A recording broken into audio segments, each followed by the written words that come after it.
केंद्रीय गृह मंत्री अमित शाह 27 नवंबर की रात को रायपुर पहुंचे और 28 नवंबर को सुकमा जिले में सुरक्षा बलों के लिए सबसे बड़ी कामयाबी भरी खबर सामने आई। खबर ये कि जिले में लंबे समय से सक्रिय 25 लाख रुपए के इनामी नक्सली चैतू उर्फ श्याम दादा ने 9 साथियों के साथ पुलिस के सामने आत्मसमर्पण कर दिया।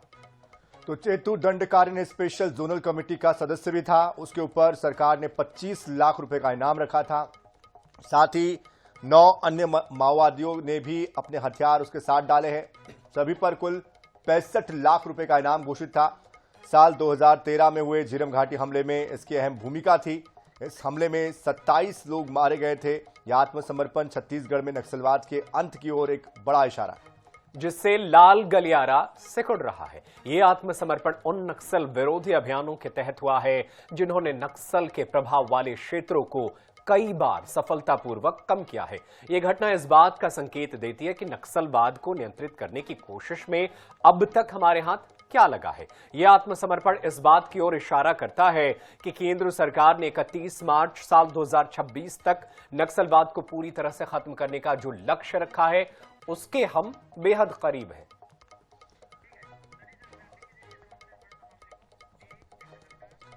तो चलिए अब आपको ग्राफिक्स के जरिए बताते हैं किस तरह से नक्सलवाद सिकुड़ता जा रहा है, लाल गलियारा सिकुड़ता जा रहा है।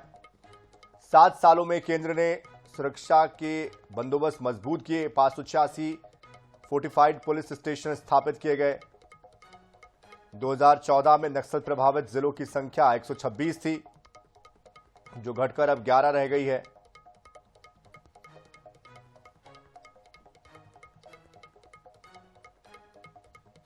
अगली डीजीपी आईजी कॉन्फ्रेंस से पहले नक्सलवाद से बस्तर को और देश को मुक्त करेंगे, गृह मंत्री ने कहा है। कब कब सरेंडर हुए ये भी आपको बता रहे हैं। 26 नवंबर को बीजापुर में 41 नक्सलियों ने सरेंडर किए। ये हाल फिलहाल के सरेंडर है। खैरागढ़ में 2 इनामी नक्सलियों ने सरेंडर किया है।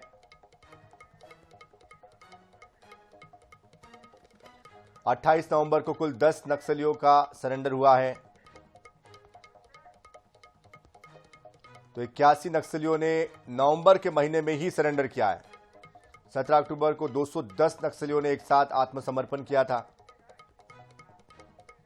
केंद्रीय समिति सदस्य रुपेश उर्फ सतीश इसमें शामिल है और उसके कहने पर ही आज भी नक्सलियों ने सरेंडर किया है। राजू सलाम और साथ ही साथ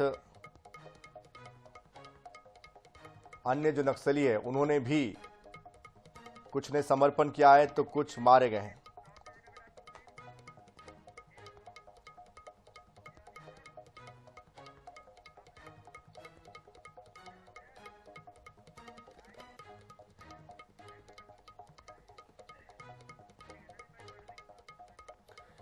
तो डेडलाइन से पहले टारगेट पूरा हो, इसको लेकर के तमाम तरीके की बातचीत चल रही है, रणनीति बन रही है। और जब अगली बार डीजीआईजी कॉन्फ्रेंस हो तो ये देश नक्सल से मुक्त हो जाए, लाल आतंक से मुक्त हो जाए, इसको लेकर के यहां पर रणनीति बनाई जा रही है। और ये जिस तरीके से नक्सलियों की कवर टूटी है वो अब तस्वीरें निकलकर सामने आ रही है। जैसे गृह मंत्री अमित शाह छत्तीसगढ़ में कदम रखते हैं, उसके ही कुछ देर के बाद खबर आती है कि झीरम घाटी का मास्टरमाइंड जो है वो सरेंडर करता है। तो अपने आप में ये नक्सलियों के अंदर अब सरकार का वो भय नजर आ रहा है कि आप कानून से खिलवाड़ नहीं कर सकते। और सरकार इस पूरे मामले को लेकर बेहद गंभीर है और किसी भी नक्सल कमांडर को सरकार नहीं मारेगी अगर वो सरकार के सामने अपने हथियार के साथ सरेंडर कर दे, एक नई जीवन की शुरुआत करे। और जब रणनीति बन रही है डीजीआईजी कॉन्फ्रेंस में तो अब इसका असर और भी जल्द देखने को मिलेगा।